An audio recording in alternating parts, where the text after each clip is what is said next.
Salut à tous et bienvenue dans cette vidéo, et aujourd'hui je vais vous parler du RAID parce que tout le monde a l'air de vouloir en entendre parler parce que j'arrête pas Vous savez, c'est le genre de vidéo auquel je tourne autour depuis je sais pas combien de temps, et qu'à chaque fois que j'en parle comme ça, vous savez, c'est le genre de truc, ça paraît tellement évident, j'aurais dû faire cette vidéo depuis tellement longtemps, avant même de parler du RAID pour la première fois, ou ce genre de truc. À chaque fois que je parle du RAID dans une de mes vidéos, bah on me dit qu'il faut que je fasse cette vidéo, et c'est vrai qu'il faut que je la fasse, c'est une évidence, c'est même la plus grosse évidence qui puisse exister depuis, à mon avis, le moment où on s'est dit que c'était une bonne idée de mettre une souris sur un ordinateur, quand on a inventé l'interface graphique ou ce genre de truc. Je veux dire, c'est évident, il faut un système de pointage. Bref, non, là, je suis en train de partir complètement en déviation sur tout ce que... Enfin, bref, je recommence. Parlons du RAID. Donc le RAID, qu'est-ce que c'est que le RAID? Le RAID, c'est tout simplement un concept qui permet tout simplement d'utiliser de manière plus intelligente plusieurs disques durs dans un seul ordinateur. Vous savez, quand on a plusieurs disques durs dans un ordinateur, il peut y avoir plusieurs raisons. La première raison, ça peut être d'avoir plus d'espace de stockage. Tout bêtement, d'avoir plus d'espace de stockage parce qu'on n'en a pas assez. La deuxième raison, ça peut être pour les sauvegardes, sauvegarder sur un disque dur puis sur l'autre, même si c'est pas la meilleure solution, hein. Pour rappel, la meilleure solution, c'est de sauvegarder en externe sur un deuxième ordinateur, sur un NAS, un truc comme ça par exemple, ou ce genre de conneries. Vous voyez, ça, ceci est un NAS, un Seagate GoFlex, enfin ce genre de truc. Et donc ce que je voulais dire, c'est que le RAID, donc, c'est une manière plus simple d'obtenir un résultat similaire à ce que l'on voulait au départ, ou même mieux que ce qu'on voulait au départ, avec plusieurs disques durs dans un ordinateur. En gros, le RAID a été inventé à l'époque pour faire en sorte que quand un PC a, tout simplement, vous savez, un PC serveur par exemple, peut avoir plusieurs disques durs pour stocker la même chose, en redondance en gros. Eh bien, le principe, c'est que si un disque dur grille, eh bien il faut arrêter l'ordinateur, faire tout ce qu'il faut, etc. pour que ça refonctionne, et ensuite le rallumer. Ça pourrait être chiant. Ça c'est le meilleur des cas, parce que le pire des cas, c'est l'ordinateur est complètement... enfin, le contenu du disque dur est complètement bousillé, etc. Il faut restaurer à partir d'une sauvegarde qui est ailleurs, ou je sais pas quoi. C'est tout un merdier, ça peut être long, ça peut être chiant, etc., etc. Le RAID 1 a été inventé, en gros, pour avoir deux disques durs en miroir. Si l'un d'eux grille, tout continue de fonctionner exactement comme si c'était comme avant, quoi, en gros. C'est-à-dire, en gros, vous avez deux disques durs qui contiennent la même chose, il y en a un qui grille, hop, c'est pas grave, il y a toujours cette deuxième copie, et en gros, pendant que l'ordinateur est allumé, on peut remplacer le disque dur grillé par un autre, le premier disque dur se copie sur le deuxième qui était vierge, et à nouveau, on a cette deuxième sauvegarde, et le deuxième disque dur, ou un autre disque dur, etc., peut griller sans aucun problème par la suite, sans que ça ne gêne quoi que ce soit. Et ça, c'est particulièrement génial. Le RAID a été inventé pour ces raisons-là. Alors via cette technologie, il y a eu quelques idées d'optimisation qui sont venues, notamment de faire en sorte que quand on a deux copies, vous savez, avec le RAID 1 on a deux copies, on peut même en avoir plus que ça, mais on peut avoir deux copies, donc quand on écrit, ça écrit sur les deux disques durs en même temps la même chose, donc ça va à la même vitesse qu'un seul des deux disques durs. Mais quand on lit, il n'y a aucune raison que les deux disques durs lisent la même chose. Ils peuvent lire donc des choses différentes. Si on accède à deux fichiers en même temps sur deux disques durs en RAID 1, un disque dur peut lire un fichier pendant que le deuxième lit un autre fichier. Et ça, c'est une des conséquences donc d'avoir plusieurs disques durs. Donc ils se sont dit, tiens, bah voilà, bah ça améliore en plus les performances. Donc ensuite, il y a eu des sortes de dérivés du RAID qui n'est pas vraiment du RAID.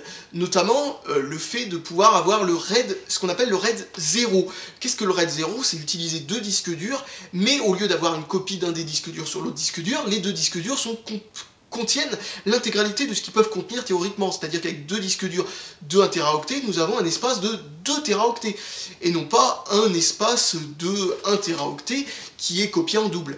Et donc, dans ce cas-là, ce qui est bien, c'est qu'on peut séparer chaque fichier en deux petits morceaux, qui sont copiés tous les deux en gros, ces deux petits morceaux sont copiés sur les deux disques durs différents, ce qui permet de faire en sorte qu'en lecture, comme en écriture, les deux, que ce soit l'un ou l'autre, va à 2 fois plus que la vitesse d'un des deux disques, avec des latences qui sont très identiques à celles du disque dur, des deux disques durs, qui est le plus lent des deux, quoi. Donc du coup, ça améliore grandement les performances. mais vraiment grandement les performances. Ça augmente aussi les risques, étant donné que c'est un disque dur grille, le deuxième contiendra des données qui n'ont plus aucun intérêt, c'est-à-dire qu'en gros le disque dur peut contenir encore, il contiendra en gros la moitié de chacun des fichiers, ce qui est complètement inutile. Donc voilà, c'est complètement idiot, ça servirait à rien de récupérer ça. Donc du coup, si un des deux disques durs est grillé, on a tout perdu. De toute façon, c'est toujours une bonne idée de sauvegarder en extérieur sur un autre ordinateur. De toute façon, comme je le dis, que ce soit un disque dur, deux disques durs, même un RAID 1, il faut toujours faire une sauvegarde externe sur quelque chose d'autre qui n'est pas dans le même ordinateur. Mais ça, c'est le sujet d'une autre vidéo sur les sauvegardes. Donc, qu'est-ce que je voulais dire sinon ? Oui, donc du coup, voilà, ça c'est le principe du RAID 0, ça permet d'utiliser l'intégralité des trucs et de donner des performances bien meilleures, tout en ayant la même capacité que si on avait deux disques durs côte à côte, mais avec les performances, bien entendu, de chaque disque dur l'un après l'autre. Les seuls inconvénients du RAID, c'est que, à part sous Linux, où on peut faire un peu n'importe quoi en modifiant les partitions d'une manière un peu spéciale, sous Windows, pas forcément tout le temps, mais en tout cas, il me semble que c'est pratiquement le cas, obligatoirement en tout cas, ça doit être obligatoirement le cas si on veut que Windows démarre sur un RAID, eh bien, le disque dur doit être utilisé dans son intégralité en RAID. Ce qui veut dire que si on a des disques durs de 1 Teraoctet et un disque dur de 2 Teraoctets, si on met tous les deux en RAID 1 ou en RAID 0, le disque dur de 2 Teraoctets sera pris en compte comme si c'était un disque dur de 1 Teraoctet. Donc on a 1 Teraoctet de plus qui est dans le vide, qui servira jamais à rien, sauf si le deuxième disque dur, au fur et à mesure de la vie de l'ordinateur, sera remplacé lui aussi par un disque dur de 2 Teraoctets, ce qui peut arriver très souvent dans le cadre d'un serveur notamment. Et donc, ensuite, il y a une autre capacité qui est venue de l'idée de se dire, c'est quand même incroyable, c'est bien de pouvoir faire le RAID 0, etc., ou ce genre de truc, pour pouvoir utiliser l'intégralité d'un disque dur, comme si c'était que de 2 disques durs ou de 3 disques durs, comme si c'était qu'un seul disque dur, un seul et unique disque dur. Et c'est vrai qu'utiliser ça comme si c'était un seul et unique disque dur, c'est une plutôt sympathique idée, parce que vous vous dites, voilà, ça prend un disque, vous pouvez faire une grosse partition on va dire, 8 Teraoctets avec 4 disques durs de 2 Teraoctets par exemple. Et ça, c'est pas possible avec 4 disques durs pris l'un après l'autre sans être un RAID.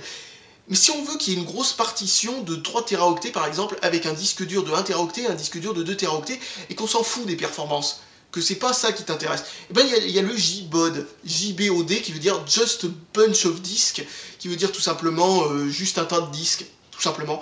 Et en gros, ça fait que ça remplit d'abord un premier disque, puis un deuxième, puis un troisième, etc., au fur et à mesure, les uns après les autres, ce qui fait que ça ne pose pas de problème si les disques durs sont de taille, de vitesse et tout ça différents. Ça prendra juste la taille d'un disque, puis la taille d'un autre, puis la taille d'un autre, pose aucun problème. Donc voilà, je pense que j'ai fait le tour du JBOD, c'est vraiment une technologie très simple. Là où ça se complique, c'est le RAID 5. Le RAID 5, c'est en gros plusieurs disques durs qui contiennent des données, et un disque dur, en gros, enfin l'équivalent d'un disque dur, parce que c'est pas comme ça que ça fonctionne exactement avec le RAID 5, mais l'équivalent d'un disque dur peut être perdu sans rien perdre en fait. Donc en gros, ça permet d'augmenter les performances à raison d'à peu près la même quantité, enfin en gros les mêmes performances que le nombre de disques durs moins 1, c'est-à-dire en gros, si vous avez 5 disques durs, ça va à la même vitesse qu'un RAID 0 avec 4 disques durs, sauf que vous avez un cinquième disque dur qui lui permet d'avoir une sauvegarde au cas où qu'un des disques grille.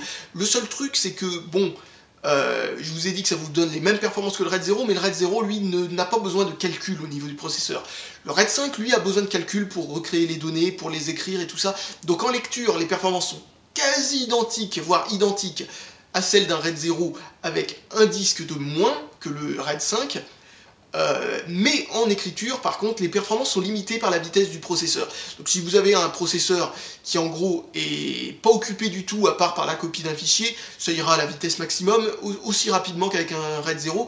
Mais si vous utilisez à 100% le processeur, c'est-à-dire si vous avez par exemple 4 cœurs utilisés à 100%, eh bien il restera plus rien pour le RAID 5 si vous écrivez un fichier au même moment où vous enregistrez le truc, donc ça vous fera perdre un tout petit peu de performance. Vraiment pas grand chose, sauf si vous avez des RAID 5 avec énormément de disques durs. Par contre, quand c'est utilisé dans le cadre d'un NAS, vu que le processeur est utilisé seulement pour la gestion du RAID et la gestion du réseau, il est quasiment totalement, le processeur est quasiment totalement inoccupé quoi qu'il arrive. Donc dans ce cas-là, le processeur se tourne les pouces s'il n'y aurait pas de RAID 5. Donc c'est une façon de recycler en gros la performance d'un processeur qui sinon serait des performances dormantes pour les rendre utiles à quelque chose, dans ce cas-là le RAID 5.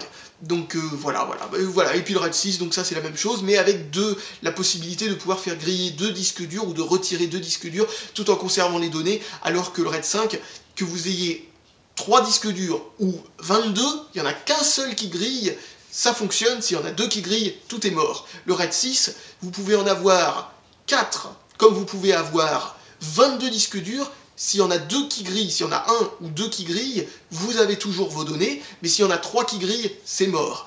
Et il me semble qu'on peut bien entendu ajouter des sauvegardes supplémentaires à l'intérieur d'un RAID 6 pour faire un hypothétique RAID 7 qui n'existe pas, où on peut en gros faire en sorte que 3 disques durs grillent, 4 disques durs grillent, etc. suivant la taille de votre truc, mais habituellement à partir du RAID 6, vraiment il n'y a plus vraiment besoin d'obtenir plus de redondance, parce qu'on appelle ça de la redondance, quand les données sont sauvegardées d'une telle manière que un disque peut griller sans qu'on perde les données, c'est de la redondance en gros en guise de sauvegarde tout simplement.